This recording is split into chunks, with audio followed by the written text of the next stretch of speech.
Chapter 4. Blood Money. When they returned to the inn, Niccolo offered to get a second room for Dawn and Leal so they could have beds to sleep in. When she declined, he insisted that Leal and Dawn take his bed, refusing to let the young girl sleep on the floor. Just as they were getting settled in for bed, Niccolo jumped with fright, surprising everyone. He jumped because a rat had climbed up his leg, but he had snatched the vermin and got up before he literally threw it out the window. Everyone was a little unsettled after that. Jacob found himself having difficulty sleeping that night. He tossed and turned in his bed, but when sleep finally took him, it was like the night had passed in an instant. In the morning, he awoke feeling tired but alert. It was like his mind was active from the moment he woke up. He quietly got out of bed and went to the restroom to wash up. The air in the inn felt oddly still that morning, and Jacob couldn't help but feel unnerved. When he returned to the room, he found something unusual. He immediately woke Niccolo as quietly as he could, shaking him by the shoulder. When Niccolo made eye contact with him, Jacob put a finger to his lips to signal for silence and then pointed to the corner of the room. There on the floor, near a small hole in the wall, was the strange box they'd happened upon yesterday, or at least one of similar make. They couldn't determine if it was the same box or not, because it was larger than the one yesterday had been. They questioned it because they couldn't seem to find the previous box when they looked. Odder still, the box had blood running down its front and pooled in front of it, and in the puddle on the floor were 4 golden coins. Niccolo was up to examine them without hesitation. Upon closer inspection, the coins had the symbol of a wolf on one side and nothing on the other. This made Jacob and Niccolo very curious, but they had no idea what it could mean. To top that off, the coins weren't the only thing laying in the pool of blood. There were also 2 chewed-up, gnarled rats that seemed partially digested. Our young warriors couldn't make heads or tails of what they were seeing, but managed to remain mostly silent about it. Niccolo decided to clean up the mess and picked up the box, wiping it down and putting it in its coins on the table. Then he wiped up the blood and threw away the rat tails. When he was done, he examined the coins, but couldn't seem to discern much about them. He made note of the wolf marking on one side, tested its weight and balance, and even bit it to test its authenticity. It looked like he might have bitten a little too hard, pulling the coin from his mouth and holding a hand to his lips as a tear fell down the side of his face. Dawn woke up at the crack of daylight, and she wanted to play right away, seemingly full of energy and excitement to be spending time with her mom. Leal was woken up by her daughter, and although she didn't exactly seem pleased, she didn't seem like she minded that much either. She laid in bed and smiled as she watched her beloved daughter play with her loyal companion. Dawn hopped up on the chair to take the high ground when she spotted the coins laying on the table. She picked one up in each hand and held them high before saying, "Monies!" in a silly, excited voice. Leal tilted her head and got out of bed immediately, calling her daughter over to her. Leal took one of the coins from her and examined it with great scrutiny. "Weird, right?" Niccolo asked. "I've never seen anything like it before." "Where did this come from?" she asked with shock. "Dunno. We found them next to that box from yesterday," Jacob replied. You found it? That's unusual," Leal remarked. "We've actually got more to tell you about, but it would be best done away from virgin ears," Niccolo said carefully. Dawn tilted her head. They quickly headed into the small closet, but their conversation couldn't escape Jacob's keen hearing. "We found those coins in that strange box from yesterday in a pool of blood. I don't know what's going on with them, but something very odd is happening here." "Blood? Was someone attacked?" Leal asked.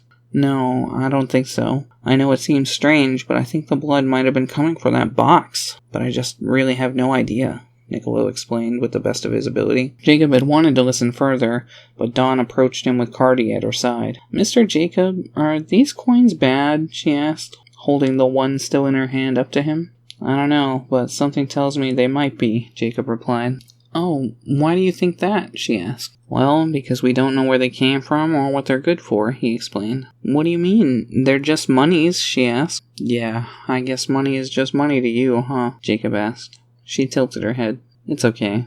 I feel like we can figure this out if we all put our heads together. Even if this money is bad, hopefully there's something we can do about it." "Oh, so if these monies are bad, then is someone who has a lot of monies bad?" she asked.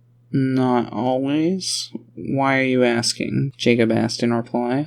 She smiled, shook her head, and put her hands behind her back as she looked away. "No reason," she said, looking to Cardi. The gray wolf gazed at her with great love in her eyes, and it brought a brighter smile to Dawn's face. Jacob couldn't help but smile too. Niccolo and Leal left the closet and sat down with everyone. Alright, so we have more new developments. What should we do now? Leal asked. I think we should take the morning to go and check out that fallen city the legend told about. And then we can come back for a late lunch and some more questioning. That way we're still here when night falls, Niccolo said, looking to the others for their approval. That would probably be for the best, but I kinda wanted to try and find the source of that light, Jacob said. Niccolo put a hand to his chin. Maybe you're right, he said. Maybe, but I'd rather be here protecting the town. There's definitely plenty of odd happenings going on around here, and we don't even know if that light and everything else are connected, we all rebutted. I want to agree, but I've actually been thinking about that, Niccolo said, taking everyone's attention. He reached out and took the golden coin from Leal. Look at the symbol on this coin.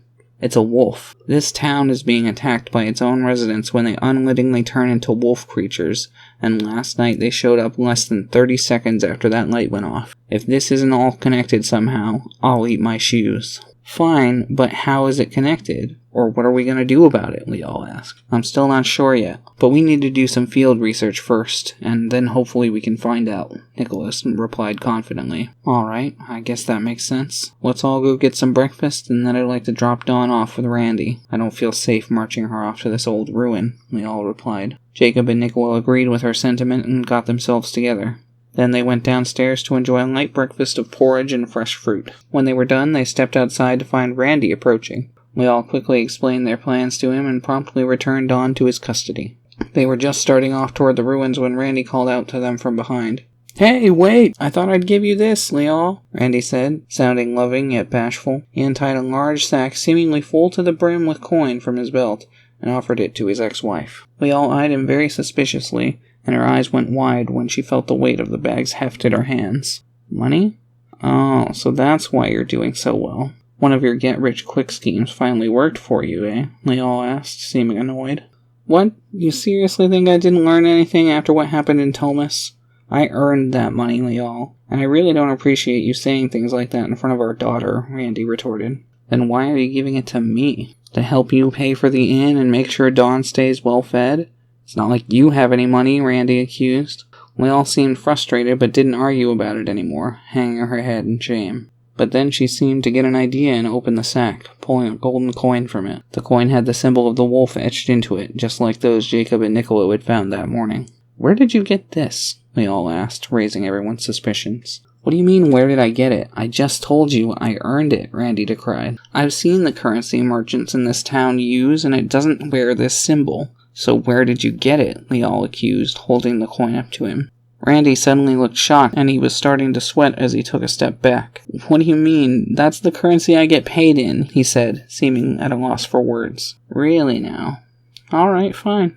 What's your supervisor's name? Leal asked, making him cringe. I don't have one. I'm the leader of my own unit, Randy explained. Then who pays you? Niccolo asked sharply, seeming to have caught on as well. The royal treasury, Randy replied weakly. Alright, we'll see you later then, Leal said, starting off toward the palace. Niccolo and Jacob waved goodbye to Dawn and followed after her mother. So, why are we going to the palace? I thought we were headed to those ruins, Jacob asked Niccolo. Because I don't trust Randy, and I think he's lying about where he got this money from, Leal said bitterly. Just because it has that wolf symbol? Jacob asked. That, and I can smell it on him. You could smell it too, right, Cardi? Leal asked. The wolf yipped and her master nodded, taking her contribution as affirmation.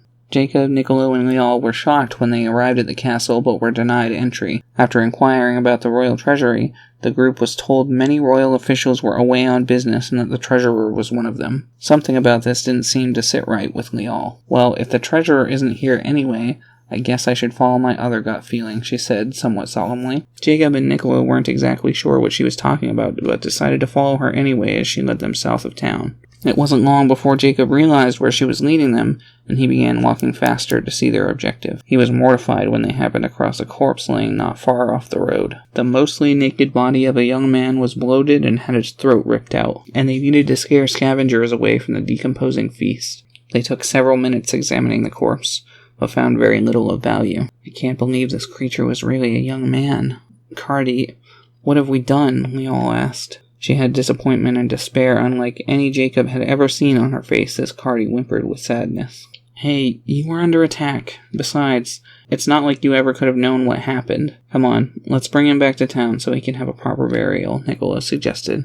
Wait a second, I wonder where his clothes are, Jacob said, pointing to the large wolf-like tracks through the mud. His clothes? I don't really think he needs them anymore. Do you? Niccolo asked with a chuckle, trailing off when he realized no one would be laughing at his joke. No, I was wondering if he might have had anything on him that might help us, Jacob suggested. Like what? Niccolo asked. Jacob just shrugged in reply and started following the trail of footprints through the mud. To his great surprise, it didn't take long at all before they found the shredded clothing that the man once wore, complete with a large satchel and a ruined pair of boots. Jacob first checked the pockets, but found only a few drachma and 3 golden coins bearing the wolf insignia they'd seen prior, so he moved on to the satchel. The young man's bag proved far more interesting. It seemed he'd been a courier and was carrying a jar of raspberry jam and several letters, one of which we all gasped at the sight of. She immediately snatched it from Jacob's hands. This is my letter to Dawn that never made it home. So that's why she didn't receive it. I thought I recognized this young man's face, she said, looking like she might be sick. Weird. Didn't you say you mailed that letter a few weeks ago? Jacob asked.